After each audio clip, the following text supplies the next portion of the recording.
It's a very short quote from a wonderful short story called Teddy by the author J.D. Salinger. And this is the piece from that little short story. I was 6 when I saw that everything was God. And my hair stood up and all, Teddy said. It was on a Sunday, I remember. My sister was a tiny child then, and she was drinking her milk. And all of a sudden, I saw that she was God, and the milk was God. I mean, all she was doing was pouring God into God, if you know what I mean.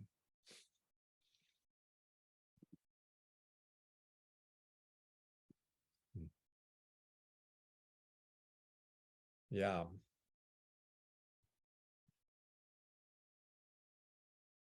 Well, how do we come to see that? Everything, I mean, God's a word that means many different things to many different people. I think that the central point is that all of this is one reality, one phenomena, one of one nature, fundamentally. We could say one divinity. And of course, we orient as strongly as we do as humans towards all of the ways in which everything seems to be anything but one thing. Everything seems to be entirely unique and different and distinct, right? And the multiplicity, the diversity of everything. And it's very much so, isn't it? That there is this incredible diversity of the human experience, right?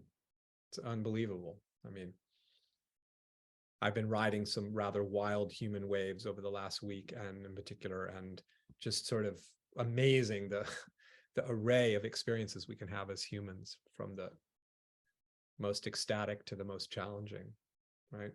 And everything in between. So what the heck is that little short stories passage, Teddy talking about, how is it all God? In what way is it possibly all of one thing, of one nature, when it's so clearly different, at another, and how we tend to experience it, right? The diversity. So the dream metaphor, which I do sometimes talk about, I just wanted to say a couple of things about that. And initially, last night I had some wild dreams and interesting dreams and intense dreams, and wow, there was all sorts of stuff going on, all sorts of events and people, places, and things, and thoughts and emotional experiences and complexity, and right, I mean, unbelievable, right? The dream world that we dream each night and may not remember, but and in the dream, it absolutely seems, I mean, is experienced as distinctive moments, distinctive events, distinctive people, distinctive relationships and mental emotional states. And it's all there in the dream, isn't it? We can have the terrifying dreams and the joy-filled dreams and the confusing dreams and the exciting dreams, and right on and on and on. And then we wake up out of the dream state and we realize, and we enter what we conventionally call the waking state, this being the waking state, although maybe we're dreaming in another context.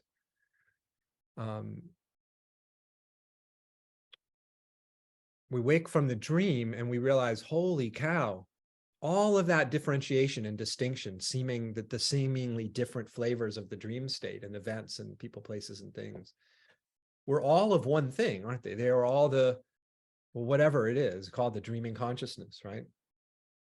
I mean, it's astonishing, isn't it, that we can dream up entire worlds each night. I mean, entire worlds that feel, like I said, as palpably real as this waking world. It's all in the dream state, though, is all of this one substance, if you want to call it a substance, of the mind or the consciousness that somehow creates these worlds, right?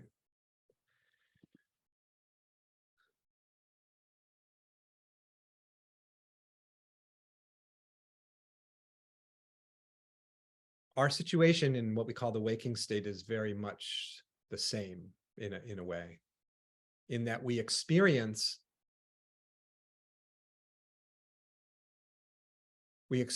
all of this difference, the different textures of life, the different flavors and moods of life.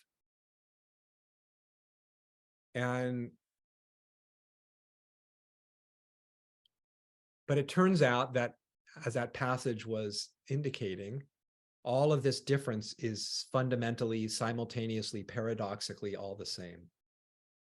It's all of the same mystery, made of the same mystery.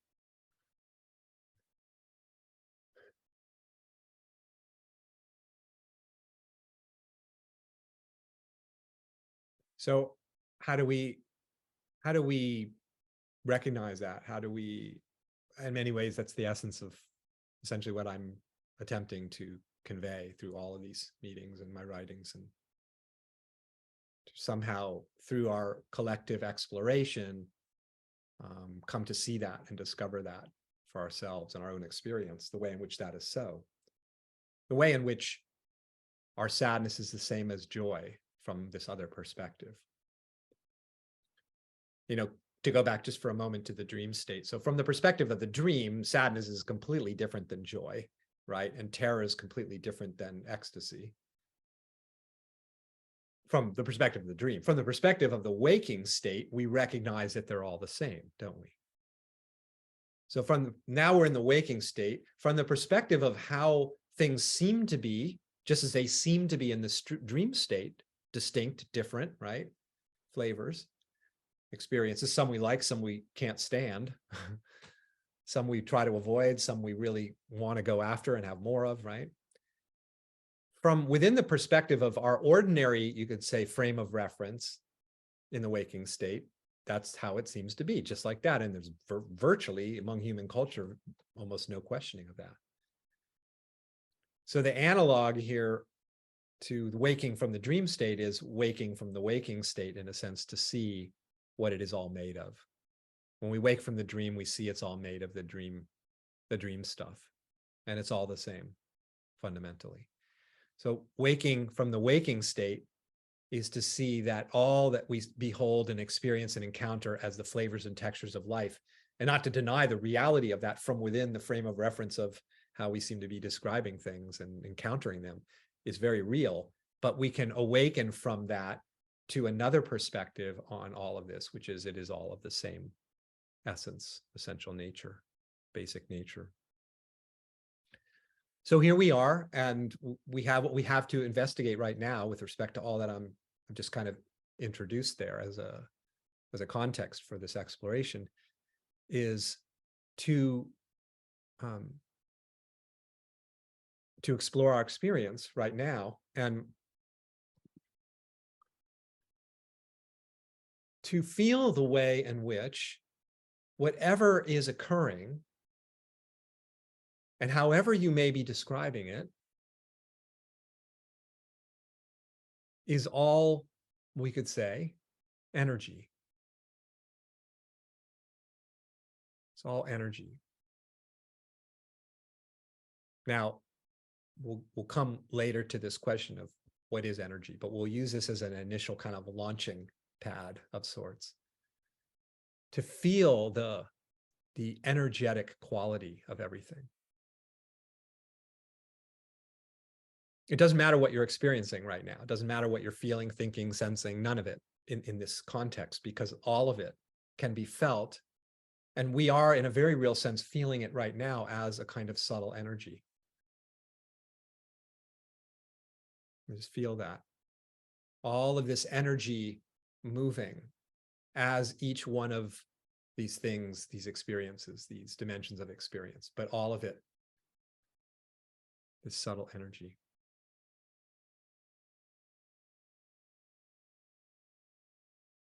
In this sense, all of your experience is equal in its being expressions of, manifestations of, emanations of this energy, this life force, this, and I say subtle energy because it is so subtle, subtle in the sense of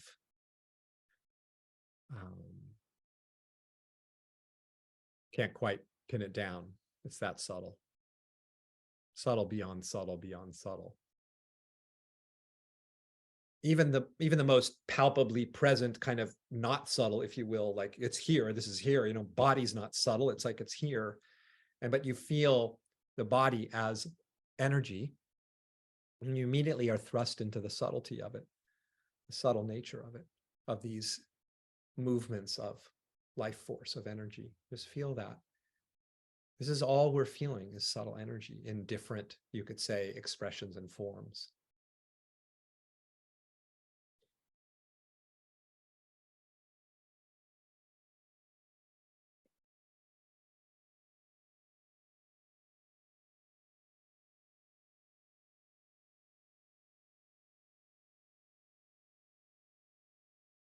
Again, it doesn't matter what you're experiencing. Just feel the way in which you're experiencing subtle energy in a particular form. Seems to be a certain form and texture and quality and flavor. But in its more, you could say, primal, fundamental nature, it's just pure energy, pure life force.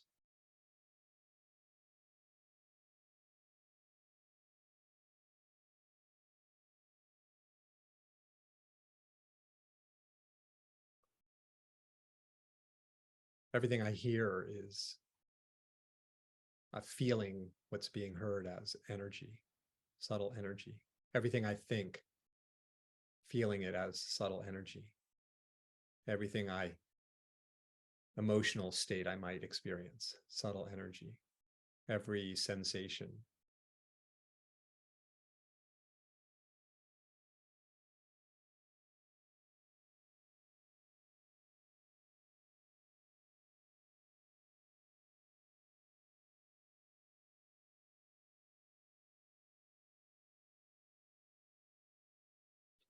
It absolutely does not matter in this little investigation we're doing now, where attention may seem to wander.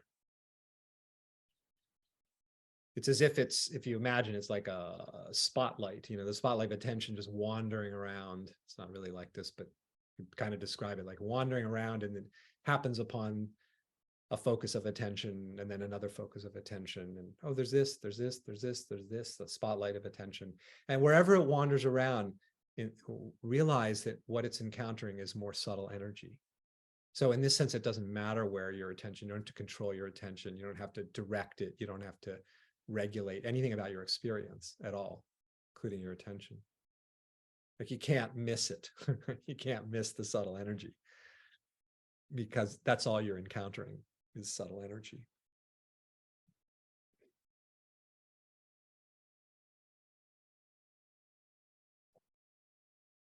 Even if you're visited by something that feels uncomfortable, that we would describe as uncomfortable or scary or whatever, that we might have a tendency to want to like, no, I'd rather not encounter that. That's just more subtle energy too. You can feel all of it as subtle energy, life force, life energy.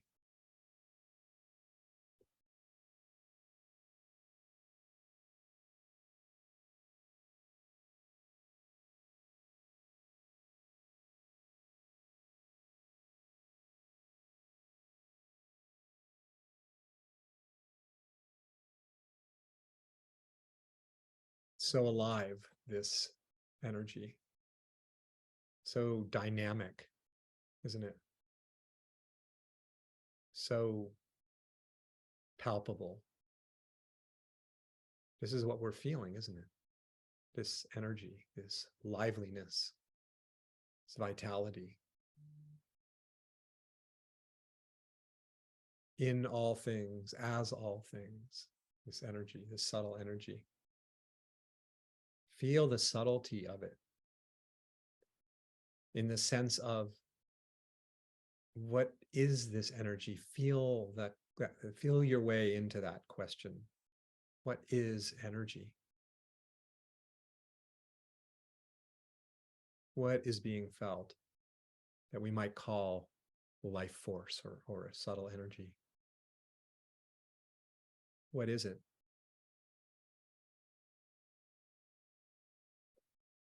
Feel the subtlety of it, the unfindability of it.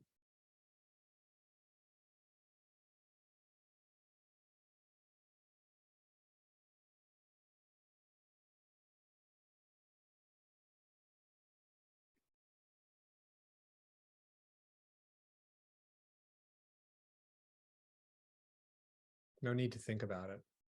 Just feel it.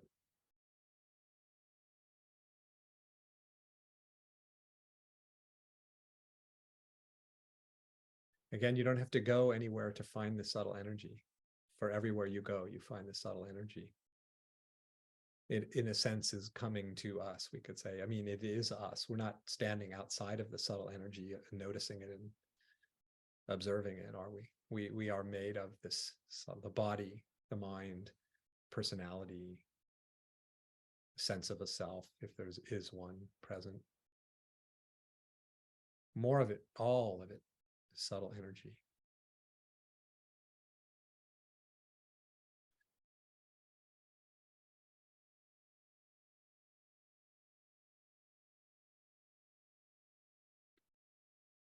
If we were drinking something, just as that passage I read from Salinger, we're like subtle energy drinking subtle energy. God drinking God.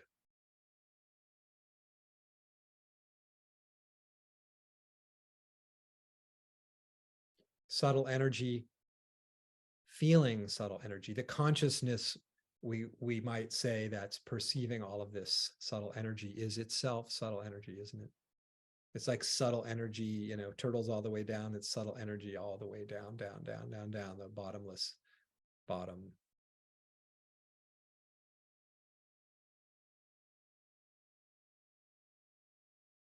Feel that. You are feeling that in everything. There's no escaping the subtle energy. There's no really finding it. It's what's being found in each instant is another version, another expression, another articulation of the subtle energy. Oh, here it looks like this. Here it looks like this. Here it's presenting itself as this. Just like the dreaming consciousness presents as all these characters and emotions and events, this subtle energy of life, the mystery of life, the liveliness of life, presenting as all these events and experiences and appearances.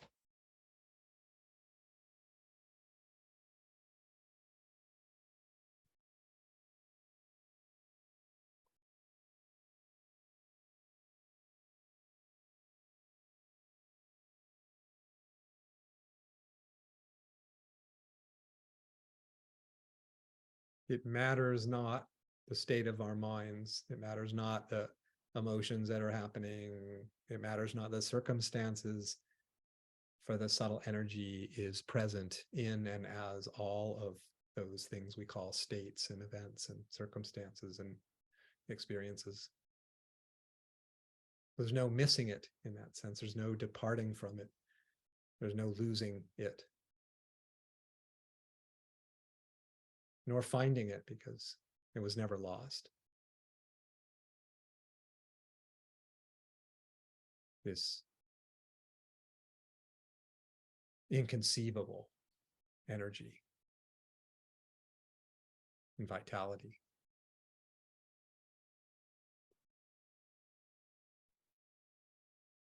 The presence of the subtle energy is unconditioned by the way the subtle energy looks. That's what's so central thing to kind of let sink in. The presence of this all-pervading subtle energy, of which everything is constituted of, if you will, doesn't depend upon how it's appearing, right? Any more than the ocean depends upon the particular waves that it is expressing, right? So it doesn't look a certain way, it doesn't feel a certain way, it doesn't appear a certain way. It appears and looks and feels like everything. which makes it much easier to access it because it is everything.